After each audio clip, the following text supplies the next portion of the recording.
Good morning, afternoon, evening, night, or late night to those who are listening. I am your podcast host, Brooke Manke, and you are listening to Brooke Manke's Monthly Motivation. This monthly motivation is called Constructive Criticism. In this episode, we'll be looking on how constructive criticism helps you, how to give it and respond to it, and what makes constructive criticism different from destructive criticism. Just a little disclaimer, if you guys hear background noise in the back, I am helping my little brother make chicken nuggets, and as we are speaking, I'm also giving him constructive criticism. It is sort of his first time cooking something big, so he's actively asking me questions and he's actively cooking, so just enjoy the little ASMR while I speak to you guys.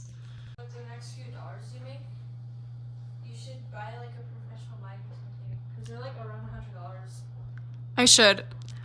I'm probably not going to buy a $100 microphone, but I'm probably going to buy a microphone, a good microphone, so I can talk to you guys more professionally and more clearly. Yeah. Can I put multiple, the chickens into the flour or no? Multiple? Yeah. So well, that's going to make it really hard. How? Because you have to do one at a time. Oh, yeah? Yeah, his hands are really messy. How do you feel? I feel like I hope this doesn't go bad.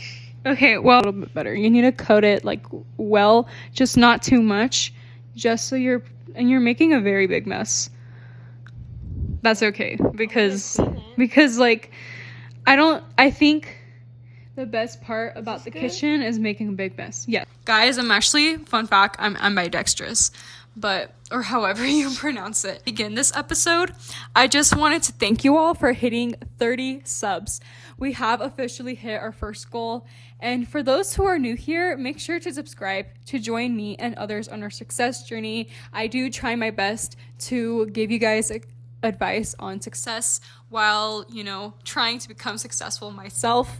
So, yeah, and help me get to my next goal, being 40 subscribers. For my Texan musicians, you all know how prestigious and important all region is. The songs, the rehearsals, the sectionals, and most of all, the audition. That audition determines everything, whether you get to the concert or advance to pre-area. It also determines how hard you worked and how much feedback your teacher gave you. Did you hear that word, feedback? Well, my teacher is quite big on that. She makes sure my choir gets their feedback in. And let me give you a little story. Every year before the True All region, she gives us mock auditions. There, we would sing parts of the songs and we would get scores with feedback. Very good feedback. As the altar section leader, I told my singers to look at the feedback rather than their score and to work with their comments. I'm not sure what they did with that advice, but half of the altos got into all region, including myself. And that just told me that they worked with their feedback. In my opinion, feedback is what moves someone forward, if they apply it correctly, of course. Constructive criticism is those words that show a person something stood up to them about you and it must be improved because they see potential in you and they want to see you succeed. So, my little conquerors, let's take a deeper dive into constructive criticism and how it helps you. As said by many, constructive criticism is feedback that acknowledges positive and negative aspects while providing ways to better oneself. This episode, I want you guys to be masters at constructive criticism and know how to respond to and deliver constructive criticism and how to tell the difference between constructive and destructive criticism. Now, before we find out how to deliver constructive criticism, we need to learn how to receive it. So, here are the steps. Pause, ask, listen, thank you. Now, repeat. Pause, ask, listen, thank you. Let's go through these steps. 1. Pause. When you're receiving this feedback, if someone is telling you something along the lines of, I really like how you did this, but it would be awesome if you could do this instead. Here's how. It's okay if you can't take it the right way, but do not react wrong. Instead, just take a deep breath to collect your thoughts and come up with a good response.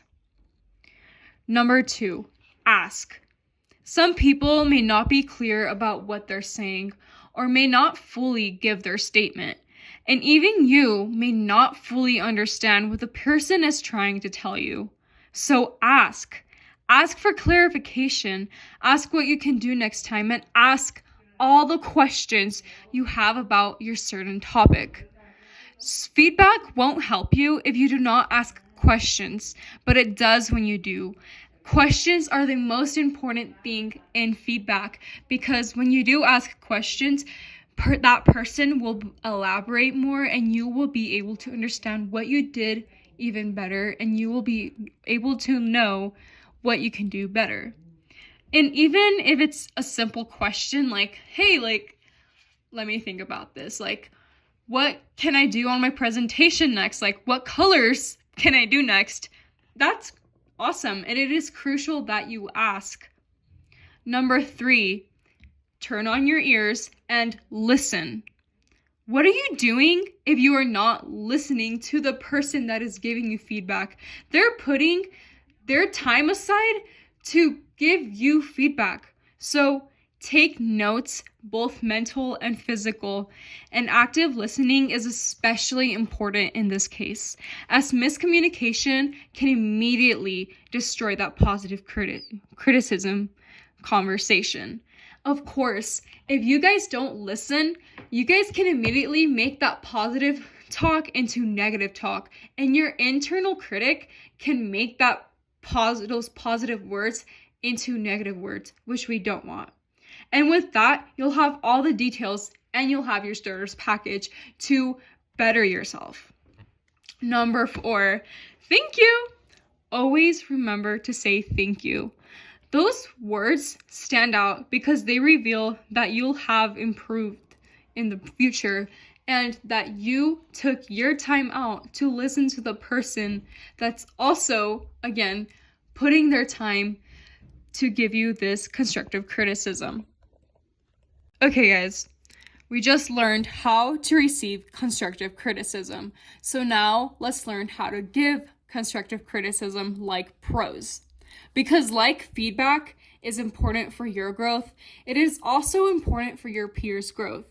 So let me give you more steps. Issue, specify, be private, time, balance, and follow up.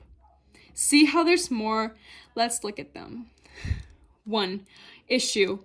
Many people have different personalities and way of receiving feedback, even if it is positive. Some people may take it the wrong way, and some people may not even care. Some people may take it the right way and say thanks. I myself, sometimes I don't care. Sometimes I take it positively, and sometimes I take it pretty personally. Therefore, you need to be very careful when delivering it. You cannot make it personal for the person, and you need to be attacking the issue, not them. That way, you're not making it personal for the person you are critiquing, and instead making them focus on their error, not on themselves. Use I statements, detach the situation and the person, and avoid personal attacks. And that way, the feedback is about the issue and not the person. Imagine if someone came up to you and just started critiquing you and not the issue, you would feel pretty bad, wouldn't you? I would feel pretty crappy, and I'm sure you guys would too. All right, 2, specify.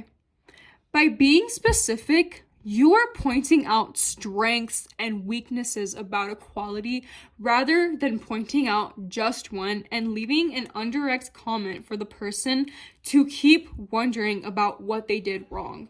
Furthermore, it helps them with acting and fostering a growth mindset. Growth mindsets, guys, are so important for success. It will be an episode in this podcast. Growth mindsets are one of the most important because, they just allow you to just grow and grow and grow and grow. And still, with being specific, you are allowing the person to know what they did wrong and know what they can do. If you're just telling them, I think you could just do better on this, but you're not giving them how they could do better on that, you're just leaving them to wonder on how they can do better. And they might be too afraid to ask you a question. They might have social anxiety, and you may not know that. So don't keep the person wondering, and tell them specifically what they did wrong, what they did awesome in, and how they can improve. Number 3, be private. It is so embarrassing when someone is critiquing you in front of other people. Unless, you're judging in a solo ensemble room, which obviously you have to judge in front of your peers. But you need to keep the conversation private. If you're critiquing someone in front of other people, I feel like you're just trying to be a jerk, not a mentor. And by being private, you're helping that person's self-esteem, and you're even helping yourself because you're letting that person know that you're a trustworthy person, that person can come up to you and ask you more questions. And you're also helping yourself by not embarrassing yourself. Let's be honest here. If you're criticizing someone in front of other people, you're embarrassing the both of you. So prevent that by staying private. Now, 4th, time. Make sure you have the perfect timing. You cannot critique someone right after they do something. Imagine they are super duper nervous. They could be super duper nervous after doing something. It might be their first time. It might be their 100th time. Who cares? We're still humans. We're still gonna feel nerves. So make sure you are critiquing someone a few minutes, probably like 10 to 30 minutes, even an hour after they present or do something, because that allows them to collect their thoughts. Number 5, balance. Balance between negative and positive. If the negative outweighs the positive, you're just being rude. You're just being a jerk, and you're just being a criticizer. But if the positive outweighs the negative, you are just praising the person. With either outweighing the other, you are limiting the person from growth, even if it's praise, and you're not allowing the person to see both sides. If you're telling them more negative things than positive things, they're gonna focus on the negative things. If you're giving the person the positive qualities more than... Number 6, follow up. Humans loved to be seen. They loved to be seen for their work, even if we don't think it. So when you have noticed that the person has improved, follow up and praise them. When I tell you, they will have a smile from ear to ear because you have seen that work that they have improved.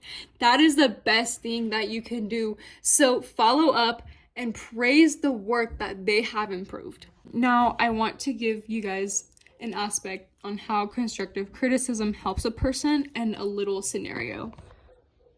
Constructive criticism boosts growth, as we've seen, but it also improves performance because our flaws are pointed out and improved over time, while our good parts are pointed out as well. So we're being praised while also being given critiques.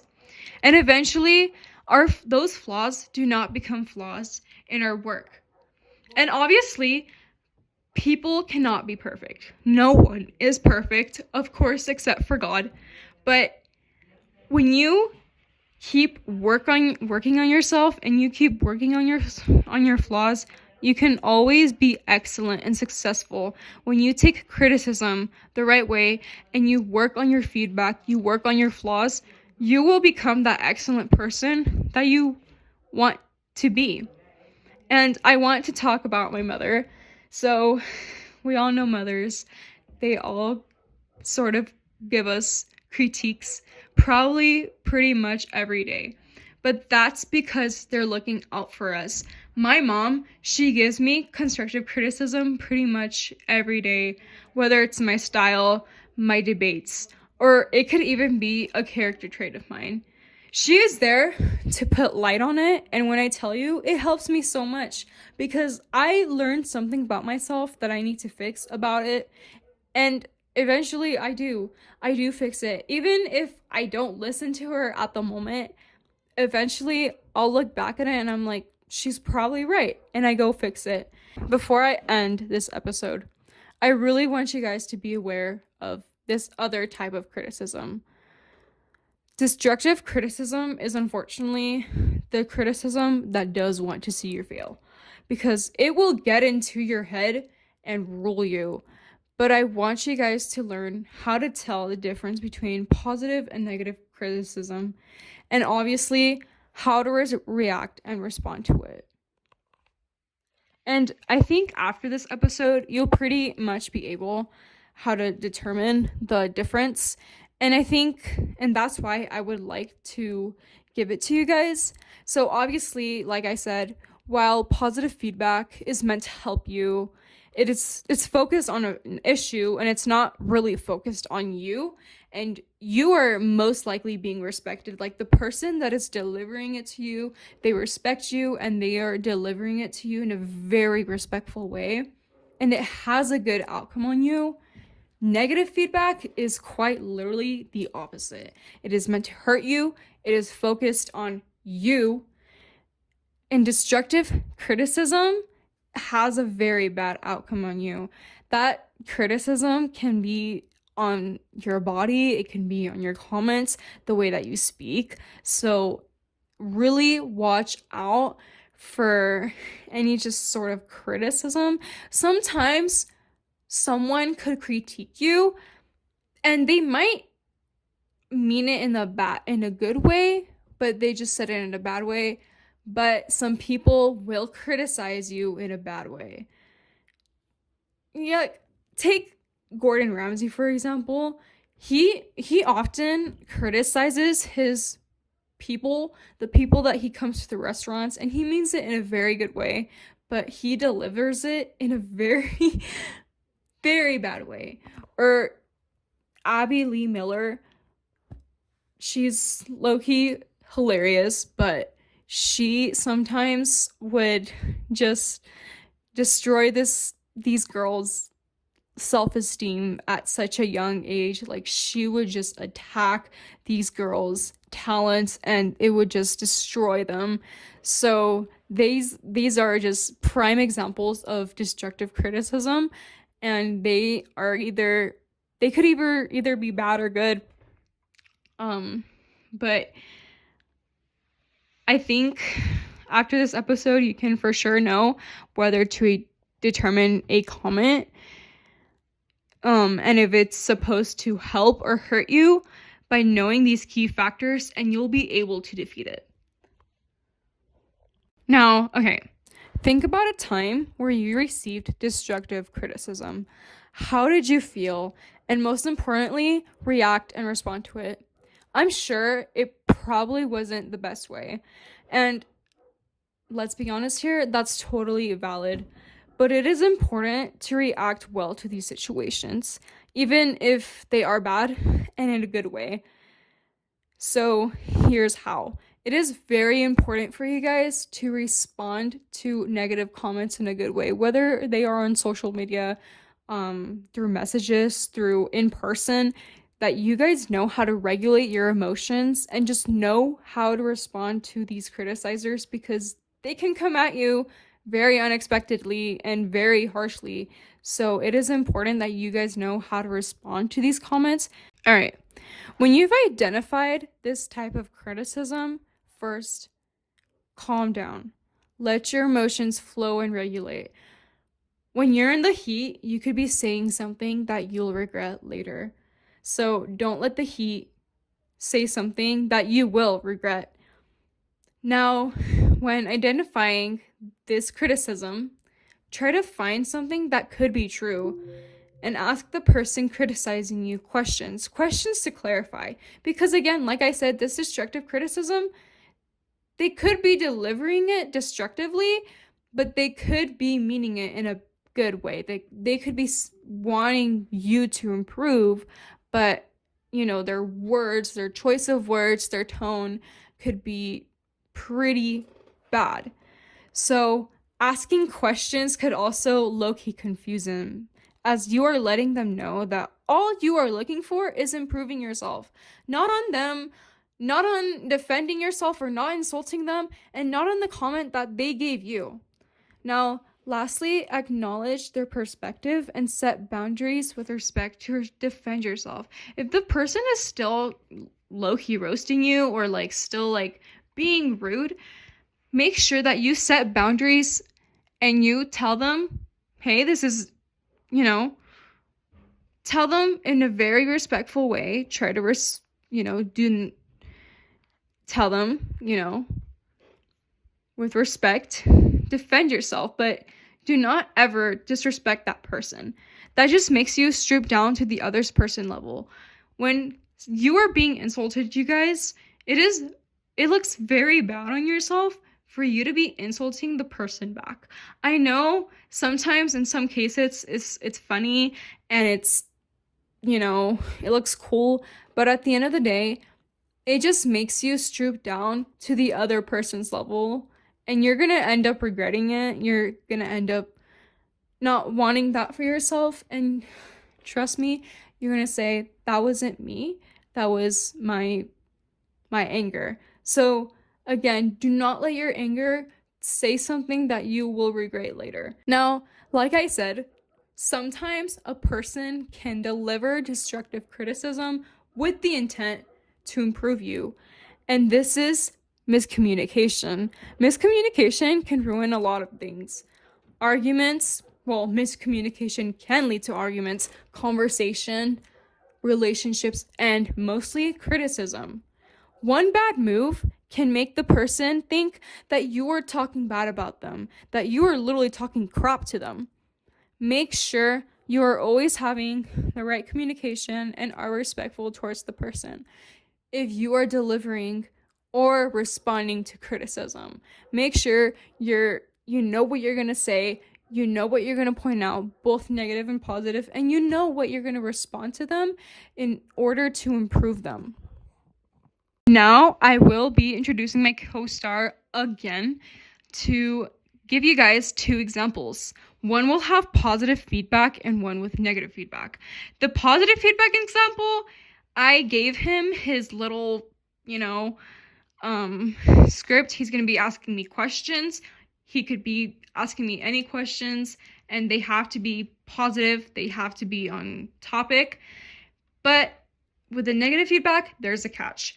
He's either going to be responding it to me in a negative way or in a positive way. And I want you guys to point out how he responded it to me in the comments. So make sure you guys do that, and I'll be giving you guys those examples. I'll be introducing my co-star. Can you say your name? Mateo Manke. Hello. All right, so we're going to be beginning. Mateo, can I talk to you for a sec? Sure, what is it? Well, I love all the bright colors on the logo, but I love all the bright color choices on the logo that you presented earlier. They make it easy to spot and give it a strong personality for the brand. One area that you could improve is the overall layout, since the element feels a little bit crowded, and it's tough to tell what should draw the viewer's eye first. With a little more spacing or a clearer focal point, I'm gonna say it again. I cannot talk. Hi, Mateo. Can I talk to you for a second? Sure, what's up? Well, I really love all the bright color choices that you on the logo that you presented earlier. They make it really easy to spot and give it a really strong personality to the brand. One area that could improve is the overall layout. The elements feel a little bit crowded and it's tough to tell what should draw the viewer's eye first. With a little more spacing or a clearer focal point, the design could really shine and better reflect the message we're going for. How overall, you've got a solid concept with some nice standout features. It just needs a little improvement here and there to make it a little more cohesive. When do you think I can work on this with you? We could definitely work on this, maybe in a day or two. I'm definitely free at like 3 p.m. Okay, thank you. Yeah. Okay, guys, now we're going to be giving out negative criticism. Okay. Mateo, that logo that you showed during your presentation looks like it has a different aesthetic every day. Seriously, the colors clash so badly and the shapes seem randomly thrown together, rather to the point where I'm getting a headache. If I had to rate it, I would have to give it a 0 out of 5. The logo looks like it's trying to represent clutter over fashion. And if there was a concept behind it, it's buried so deep that the design ends up having no direction and messy rather than purposeful. Wait, what? Are you serious? I poured days into this. Hours and hours. My siblings helped me. They said it was good. Are you just trying to make me look bad so yours could just look like it's the star of the show? Come on. It doesn't even look that bad. I've talked to other people. They've said it looks good. Well, work on it because your logo is literally so bad. The colors and the shapes, again, like I said, are so messed up together. You need to work on it. Okay, well, maybe I'll think about changing the colors, but the shapes, they're fine. I don't know what you're talking about. So we can see how positive and negative criticism can really impact a person. Mateo, as you can see, was pretty happy when he received his positive feedback, but really bummed when he received his negative feedback. I really want you guys to think about the both types of feedback and how in a real life scenario it could have helped or hurt a person, and how you would either receive or deliver this criticism. Now, this month, I want you guys to think about a time when you received constructive criticism and how you responded to it. Did you listen, ask questions, and actually apply it?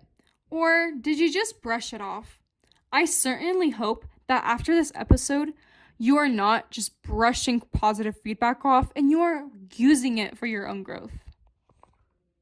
If you liked this message, make sure to like, subscribe, and share it to others to motivate them, and spread the message about what success truly is. Keep those notifications on for next month's topic. Remember to handle constructive criticism like a pro, and see you all next month. This is Brooke Manke signing out.